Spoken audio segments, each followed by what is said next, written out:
We're on. This is the moment police moved in to arrest 2 criminals at the heart of one of the biggest manhunts in recent years. Got to be compliant and assist us, yeah?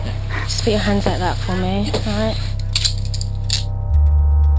Everyone was desperate to find 16-year-old Becky Watts, who had disappeared without trace from her home in Bristol. Please come home. We love you so much. As hundreds of police across 2 counties searched for her, forensics teams picked through the detail. Approaching the address. Their cameras capturing every clue they found. The answers are always out there. The answers are always there. But as the hours went by, friends and family grew frantic. Something has happened, and we need to find her, and we need to find her fast. Now, the police's own recordings reveal that behind closed doors, detectives suspected 2 people did know where Becky was. I know you've got something to tell us. I can see it in your face. With time running out and the life of a missing 16-year-old girl at stake, how would they crack the case? The whole investigation is just set up to make sure that if she's still alive, we save life. That's our primary objective. For the first time, I've been given exclusive access to the hundreds of hours of footage the police filmed by the detectives who led the inquiry. It's a remarkable insight into the police investigation as they raced to uncover what had happened to Becky. Have you hurt her? No, I haven't hurt her. Do you know if she's alive? Well, no.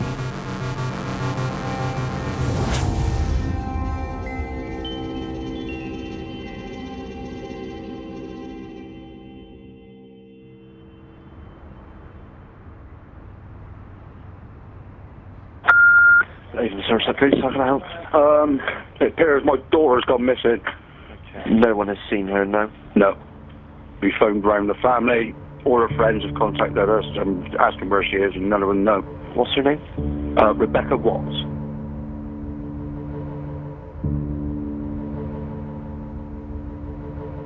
I remember just being so confused as to where she was.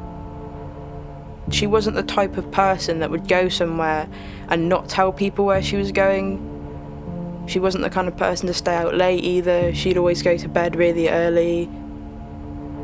Quite a few people, I believe, didn't really take the situation seriously.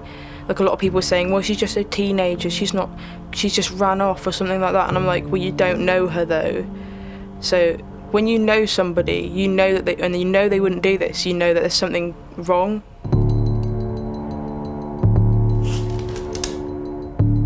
I want to get behind the scenes of the police investigation.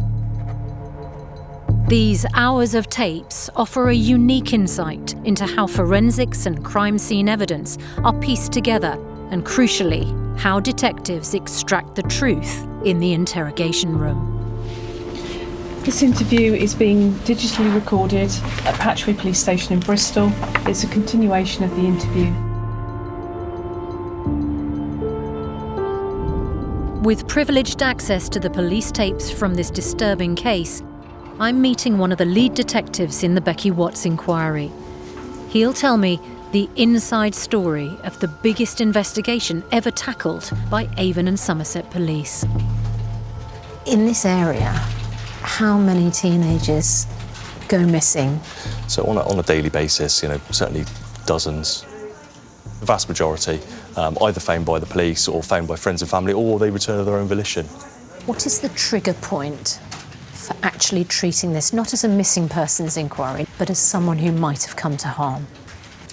In Becky's case, it was around the fact that her social media had become very inactive. Her laptop, her tablet computer was missing, and her mobile phone. She had a group of friends, a really nice group of friends that actually she was regularly in contact with, and all of that ceased. Like I was saying on day one, I'm fairly confident here that something bad has happened to this young lady. I just don't know exactly what. Police are tonight growing increasingly concerned about a teenage girl. Becky Watts, who's 16, was last seen at her Bristol home. She told no one where she was going when she disappeared. Becky's father Darren and stepmother Angie still live in the house where Becky grew up and from where she went missing. They've agreed to share with me what happened from the moment Becky disappeared. Darren, hello. hi. Susanna. This is Becky on Christmas Day, 3 years before she went missing. Oh, the makeup kit I wanted. Yeah, thank you. This is her father Darren. Oh, yeah. And her stepmother, Angie. They'd lived together since Becky was 2. When Darren made the 999 call, the family were becoming desperate. What was it that set alarm bells ringing for you? It was when her friends turned up looking for her, and then I rang Darren because all her friends were here and she wasn't. I'm panicking at this point because I know there's somewhat seriously. I went up in her bedroom, I had a look around, see if I could see anything different. This is so far out of her character that there is no way she has done this. Something has happened and I don't know where she is, and we need to find her, and we need to find her fast. With no sign of her in Bristol, DCI Richard O'Cone calls in the national media, hoping to make contact with Becky or anyone with her. Bex, if you're watching this, please come home. We love you so much. They still thought she was staying somewhere, to be honest. I still thought she might be staying somewhere. I don't know if it was wishful thinking. But you're so loved, and I don't think you believe that, but you really are so loved. And look at your poor dad. Please come home, or whoever's sheltering her, do the right thing.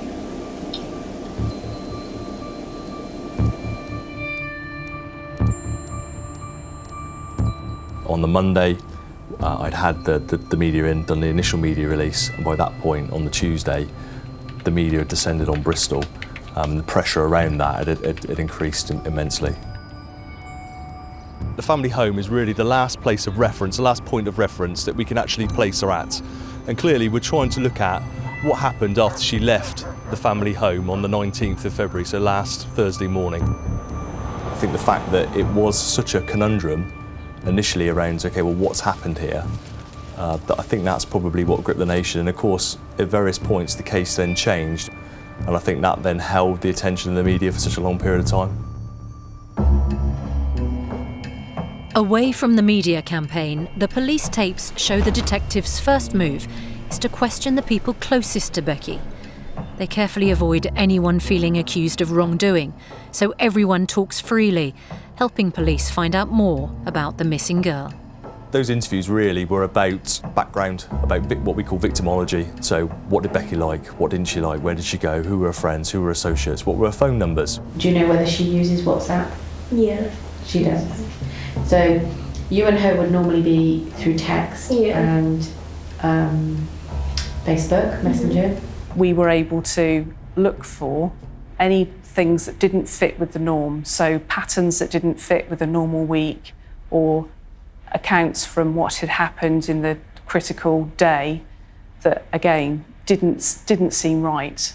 Shauna heard the door go, so she was assuming it was Becky going out. Yeah. So I'm assuming it was Becky going out. Okay. We'd also involved when did you last see her? When did you last have contact with her? Which clearly in this case was really important because we had that line in the sand on the Thursday morning and we were looking to try and get beyond that line if we could. No one saw her go, but No. just heard the door go, Yeah. and the assumption that Becky had left the house. Okay. As the police check alibis from her friends and family for the day she went missing, they discover that Becky's stepbrother Nathan and his girlfriend Shauna were at Becky's house and were the last people to see her. Can you tell us your full name, please? Shauna Stacey Charmaine Hoare. Okay, I'll just scribble that down. Nathan Charles Matthews. Okay, lovely. And alright to call you Nathan? Yeah. Yeah, okay, then fine to be Gwen. Detectives now want to know everything about this last sighting. But it's been difficult even getting the couple to the station. Nathan and Shauna were the only two people that we interviewed that were actually difficult to pin down. Does that raise a red flag with you? Of course, if you've got witnesses or people that are within your investigation that don't appear to want to meet you, it's always going to cause you some concerns. But I'd like you to take yourself back to that day if you could, and if you could just talk us through what happened in as much detail as you can remember. Okay. Me and Nathan, we rang Angie to see if she was going to be in that day. Shauna being interviewed, the report coming back from the interview advisor was that in terms of the way she presented, she was giggly, was quite sort of light-hearted, perhaps not in keeping with the serious nature of what was actually taking place at that point and the fact that Becky was still missing. Angie asked me if Becky had gone out, and I said, yeah, I heard the door go. She must have gone out earlier. When you heard that, is your thought, were you thinking that's the front door that slammed? Yeah, okay. And who did you think that was then? Well, Becky. Okay. Nathan came across as fairly unconcerned. He's looking so relaxed. He's totally laid back, he's in control, and he's very, very comfortable in his surroundings. Even laughing and joking. Yes. Police become even more worried as the couple start to give their version of what happened the day Becky went missing. Then I heard the front door slam. Carried on washing my hands, went into the living room. They were really consistent in their accounts.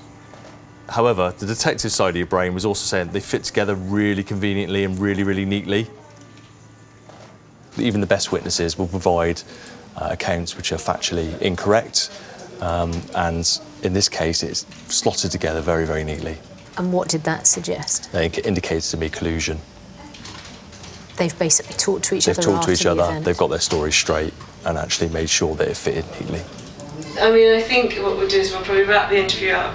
No, we've been talking for 2 hours, it's quite a long time. My back's killing, so... I know. But at that stage, we didn't have any tangible evidence other than your kind of senses as a detective, as an investigator. I got a slight headache just trying to remember. I know. Using a lot of brain power.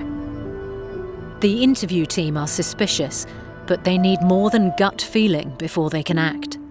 So, as the Major Crimes Unit is brought on board, they look to forensics to uncover the evidence they need. The answers are always out there. The answers are always there. I'm a great believer in the fact that it is always out there, and I'm constantly telling my team, okay, we need to keep plugging, If it's not in the witnesses, it'll be in the phone work. If it's not in the phone work, it'll be in the CCTV inquiries. With a county-wide search and a national media campaign still ongoing, the forensics team is sent back into Becky's house, where she was last seen. That's when we came across what appeared to be blood or red staining on the architrave of the door frame leading into Becky's room. It's very, very difficult to see with the naked eye. Some of it was down very low, some of it was about waist height, and some of it was approximately shoulder height. So the three different heights did seem to strike a chord in terms of how, why, had there been a struggle. And within that blood staining is finger marks, so fingerprints, so what we call ridge detail within the police. Police and family must now wait to see if this discovery will take them closer to finding out what has happened to Becky.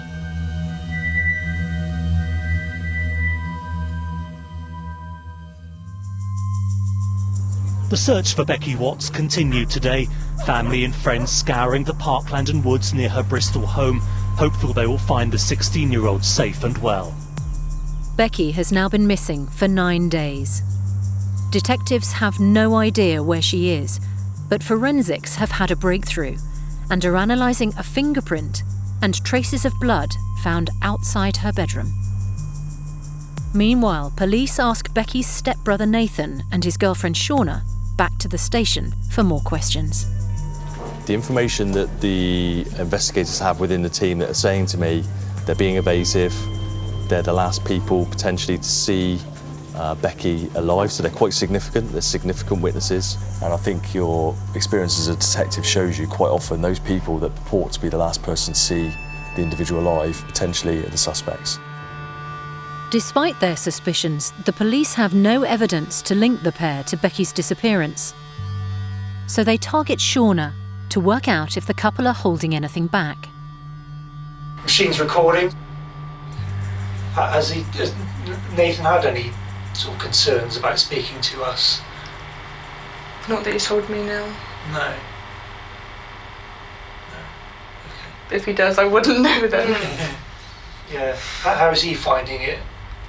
He's found it quite hard, actually. Yeah. Or again, knowing how hard it'd be for his mum at the moment. You know, because Becky was almost like a daughter to her. Yeah. You know, and it has been very stressful for Angie.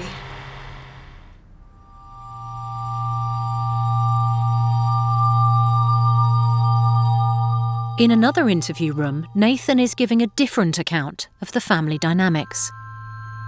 So how would you describe your relationship with Becky? Don't particularly talk to her, but obviously I don't particularly like her. And obviously what annoys me is the way she speaks to like my mum sometimes. She'd be kind of like rude or whatever. I'm trying to think of an actual specific time. It's a revelation, but it's not enough to detain him. Then the investigation takes a dramatic turn. Forensics come back with their first results. The fingerprint in the blood belongs to Nathan. Everything needs to be put in context. The context here was Nathan and Becky didn't appear to get on. And this is the advantage of the significant witness interviews and building that victimology and building that picture. So how could that blood be in with his fingerprint in upstairs on the first floor, a location that we don't think Nathan went frequently? So that's the first real big turning point. It will take another 12 hours for the DNA results to reveal whose blood it is. This gives detectives time to plan their response. If it is Becky's blood with Nathan's fingerprint in it, we will arrest. We will arrest immediately. We will arrest for kidnap. The results come in. It's Becky's blood. An arrest team tracks down Nathan and Shauna to a suburb of Bristol. The police are still hoping to find Becky alive, and now urgently need to question the couple. Hey, buddy, come on in. Thanks very much. The reason I've come here is to make an arrest of yourself, okay? And what I'm going to do is explain everything here now, okay? Just put your hands like that for me, alright? So the reason we arrested for kidnap at that point is we need to give ourselves the best possible opportunity we can possibly have of recovering her if she's still alive. And the whole investigation is just set up to make sure that if she's still alive, we save life. That's our primary objective. I'm going to be compliant and assist us, yeah? It was like seeing someone else's family go through it. When I heard that 2 people had been arrested, the agents gave it away. I knew who it was before the police told me. And I can't say I was particularly surprised. If it was going to be something bad, it didn't surprise me. Nathan hated Becky and made it obvious.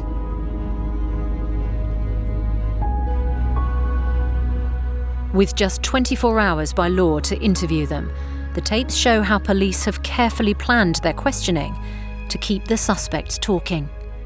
And what we don't want to do is close her down. We want her to continue to talk, to continue to provide us with an account that we can then cross-check. Is there anything going on in that house that made you worried?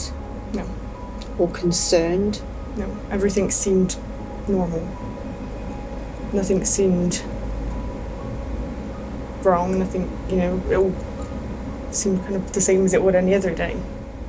Tell me about Nathan and Shauna's characters that emerged in the interviews that helped police devise the strategy to get the truth out of them. Okay, so I think dealing with Shauna first, she's quite a confident person.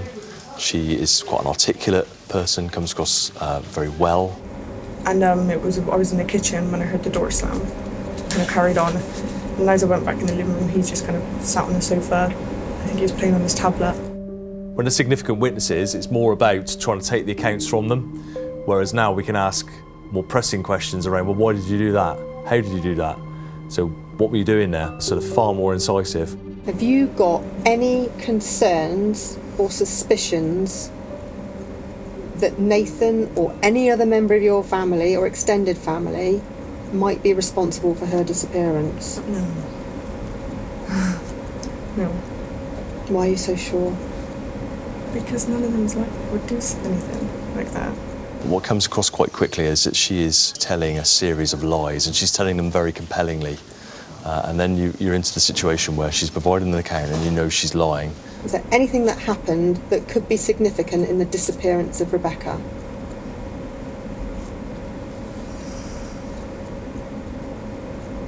No. Are you absolutely sure? Yes. I know you've got something to tell us. I can see it in your face. I was just making sure there was nothing, like a weird, significant thing that I hadn't thought of. But I don't know anything. Of course, we're still hopeful that Becky might still be found alive, safe and well. But as time goes on, hope, of course, does fade. And we're getting further along the line of interviewing Nathan and Shauna.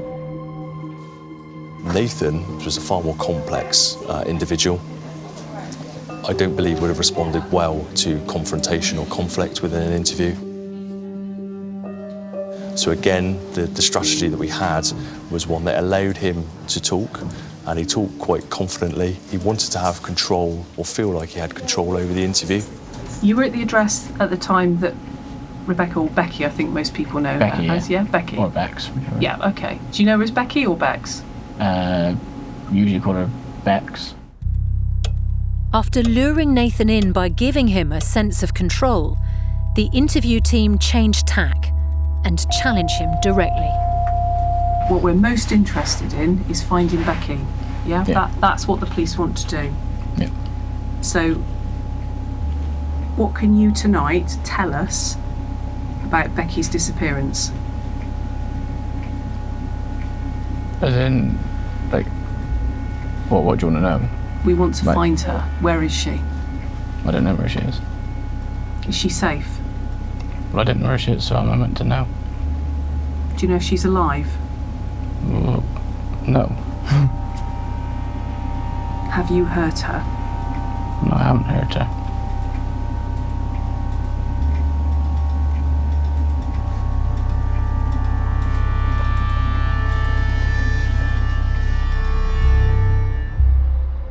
The investigation now gathers speed, and with Nathan and Shauna under arrest, police move to search their house, just over a mile from Becky's home. Cotton Mill Lane, this is something that sticks with me and will stick with me throughout my career, I've no doubt about that. Approaching the address. Hello, police. There's still hope there that actually you're going to find her, and you're going to find her safe and well, or you're going to find her and actually she's only harmed a little bit and we can get her back to her family.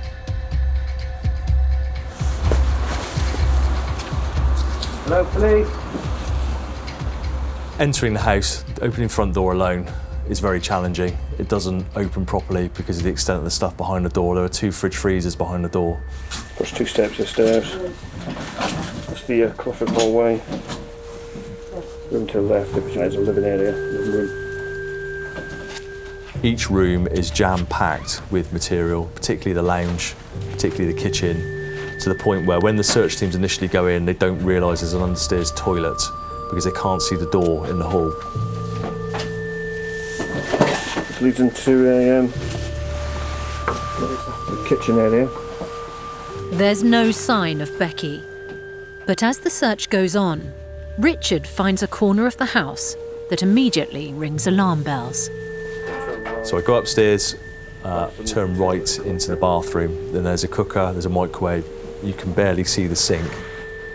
The bath on the right-hand side is extremely clean, to the point where it is very, very shiny. You can actually see shapes in it with how shiny it is.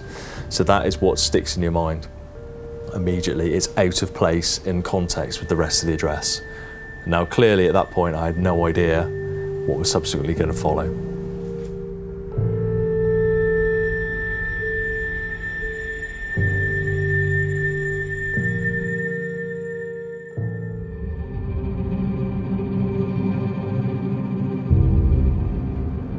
Across this city there is an intensive search for clues, evidence being gathered in the hunt for a missing teenager. Police have been given more time to question 2 people in connection with the disappearance of 16-year-old Becky Watts. At this stage, the investigation is extremely fast-paced. There are other areas, so there's further forensic searches and examinations that are taking place. And all of that is feeding in to the interview coordinator, who's then able to pass it on to the interview teams. It must be a very sensitive balance how much information you provide those people that you're interviewing. There's a very fine balance, because if you give them too much, clearly they're in a position to amend their account to fit the evidence.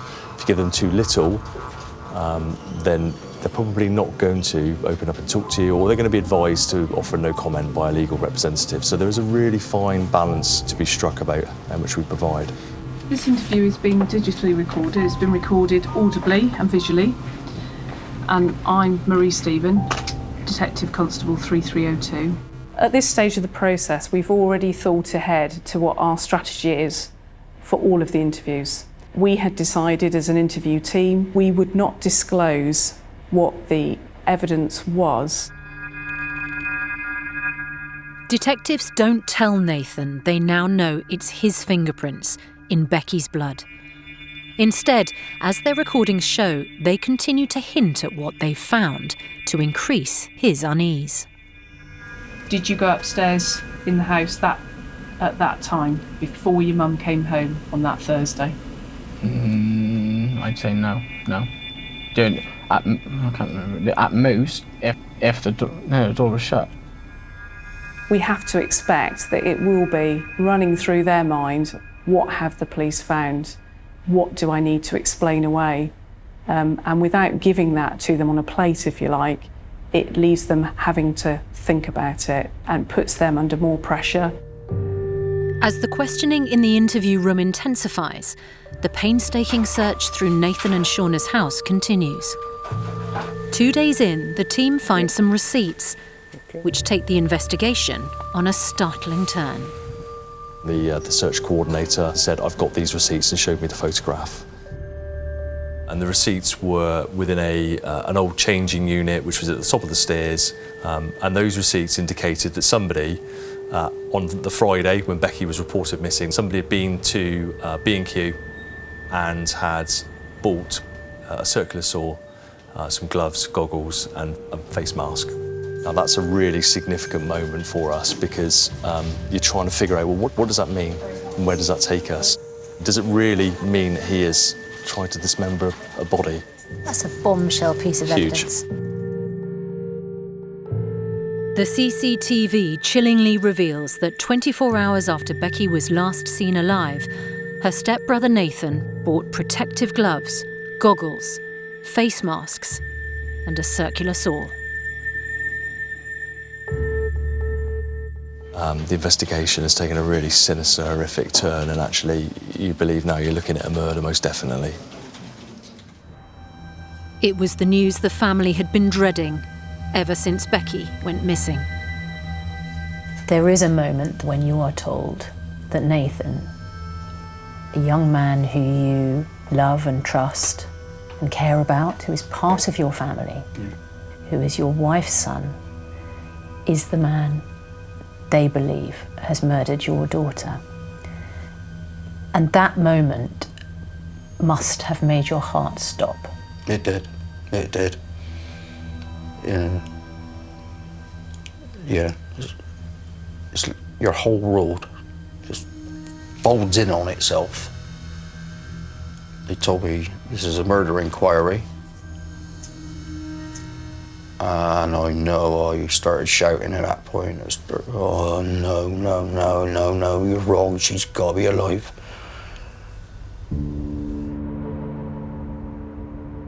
Already in custody for kidnap, 28-year-old Nathan and 21-year-old Shauna were now arrested on suspicion of murder.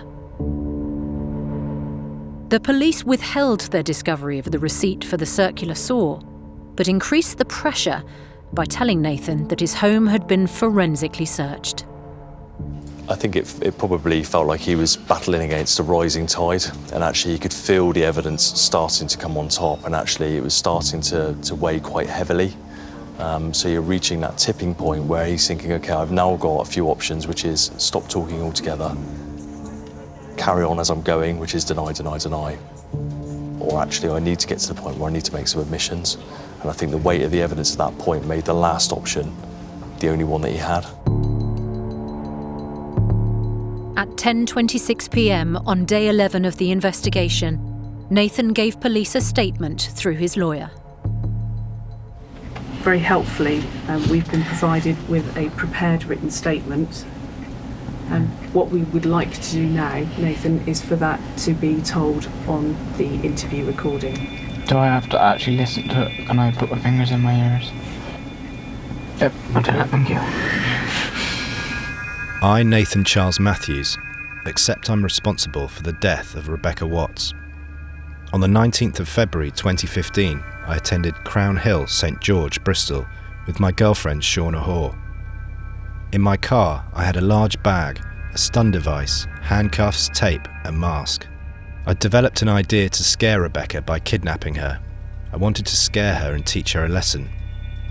I believed that she was selfish, and her behaviour towards my mother was a risk to her health.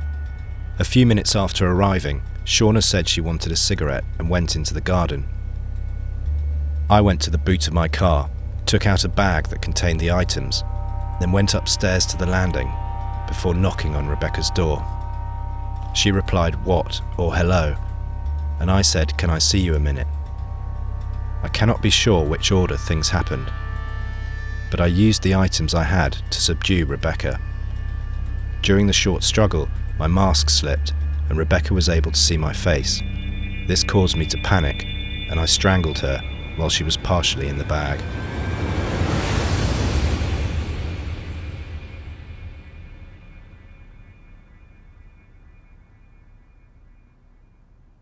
There was a point where Nathan said that it had been an accident.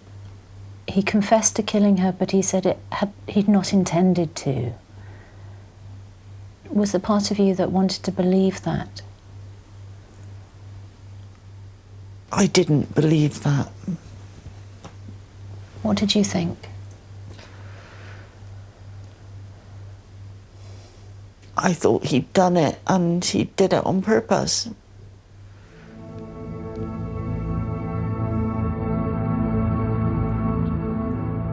Nathan went on to confess he'd used the circular saw to dismember Becky's body in the bath. He admitted then wrapping up the body parts, putting them in boxes and bags, and hiding them in a shed just a few hundred metres from his home. The nature of the find is horrific and shocking. I've never dealt with anything like this. And it'll stay with me throughout my service. It'll stay with me probably throughout my life.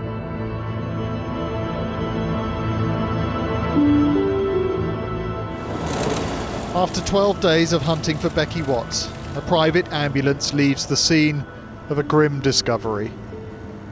The find, in a garden and terraced home on a small estate in Bristol, was made by detectives last night. It was the outcome the teenager's family had prepared themselves for and feared most. This sort of thing happens to other people. It don't happen to us. But there we were in that situation. And then when we seen her in the morgue, and that's when it really hit home then. I mean, they did, for police in the morgue, they did their best to cover up her, where they cut her up and things like that. But I could still see where they decapitated her. And no No parent should have to see that.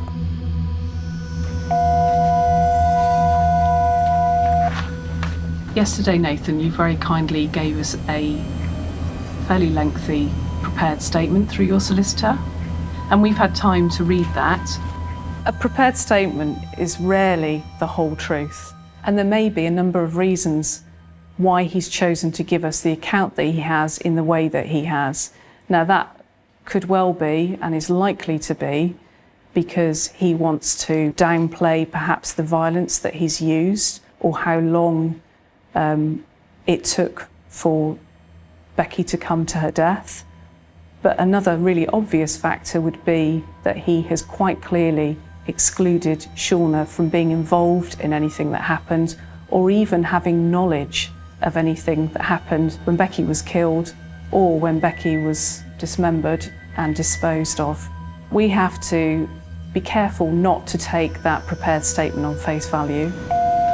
We have to investigate this whole event, and of course, whilst you're being interviewed, Shauna is also being interviewed. I know Shauna's being interviewed. Yeah. I want to talk about Shauna.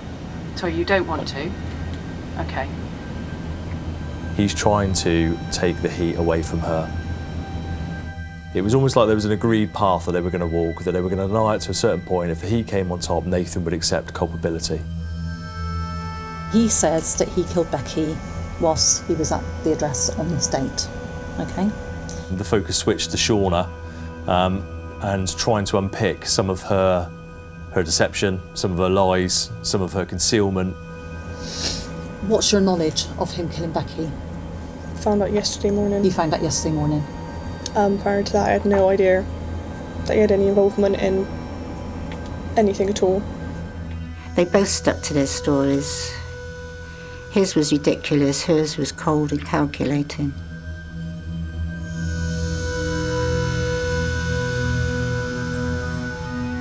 She's the brains.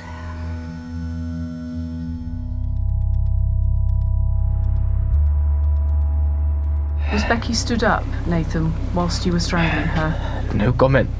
To what degree was she incapacitated then? No comment. Was she conscious at the time that you strangled her? No comment. 12 days after Becky went missing, Nathan had confessed to killing his stepsister. But he was insisting he had acted alone. Detectives were certain his girlfriend Shauna had played a part, and now focused their investigation on proving she was involved. This is what made it quite challenging, actually, because Nathan's account is one which is built on truth, but actually has a number of lies within it, whereas Shauna's is lies throughout from start to finish. What did Nathan say about Shauna's involvement in Becky's death? He effectively said that Shauna had no knowledge of Becky's death and no involvement. Did you believe that at the time? No. It just seemed so implausible. We knew that Shauna had lied about a number of different things during the course of her accounts. And it just seemed so, given the circumstances under which Nathan was explaining the murder had occurred, it just seemed incomprehensible. And how do we know you weren't involved in the killing of Becky? Because there would be no proof. Mm-hmm. I haven't touched anything or been anywhere near her alive or dead. After questioning both suspects for the maximum 96 hours allowed by law, Nathan was charged with Becky's murder and remanded in custody, awaiting trial. Detectives still couldn't link Shauna to the murder, but they wanted to keep her detained while they searched for the evidence they were convinced existed. Shauna, we weren't in a position where we could link her directly to the murder, but we could evidence her lying. So the outcome of that was that we charged Shauna with perverting the course of justice initially. The time by the interview clock is 19:10 and this interview is suspended. Police had been desperate to prove Shauna had been involved in Becky's murder. The couple's many phones and computers were scoured and DNA samples sent to the lab. Then, in a shocking development, a series of deleted texts were recovered from one of Shauna's phones. They revealed for the first time the disturbing motivation behind 16-year-old Becky's murder. So this evidence, when it came back off of Nathan and Shauna's primary phone numbers, was absolutely crucial. And what did their phone records and internet searches suggest? So it showed internet searching of pornographic material around Becky's age, but it also showed some text messaging between the two of them where they were talking about young females, potentially abducting a young female and taking them back to their home address and putting them in their loft. The police brought in Shauna from remand for further questioning about this worrying new evidence of a sexual motivation to the murder.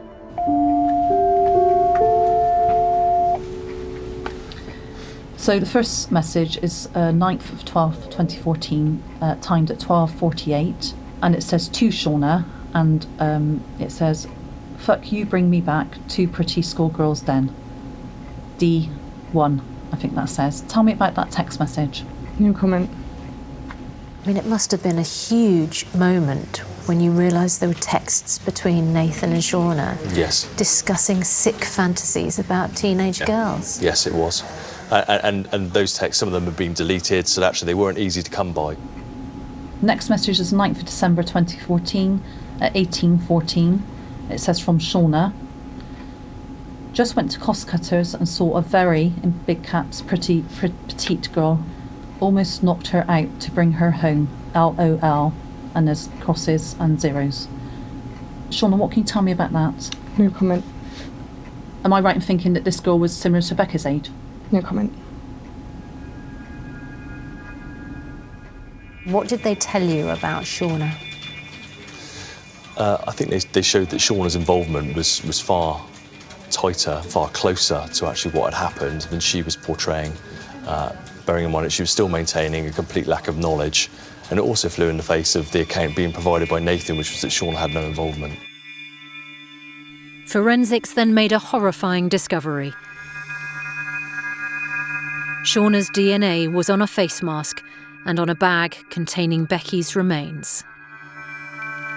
What did that suggest Shauna had been doing? It suggested that she'd been involved in the dismemberment and the packaging of Becky after she'd been killed.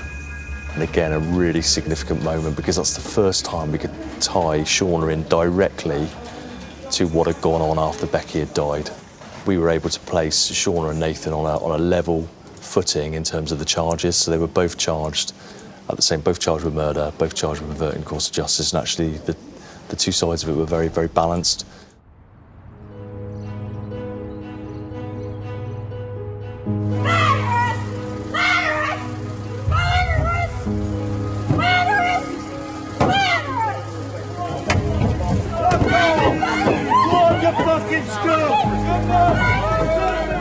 At the trial, Nathan was found guilty of murder. He was sentenced to life imprisonment with a minimum term of 33 years. Shauna was found guilty of manslaughter and sentenced to 17 years.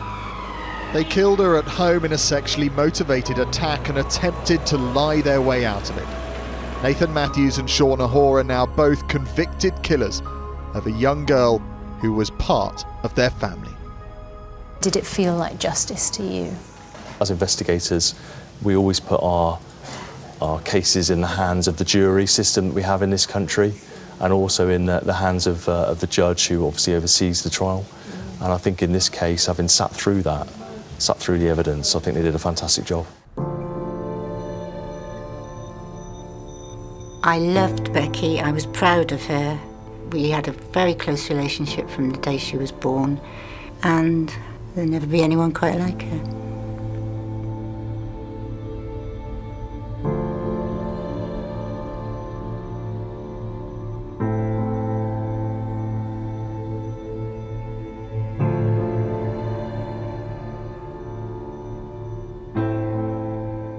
I believe they came both up here.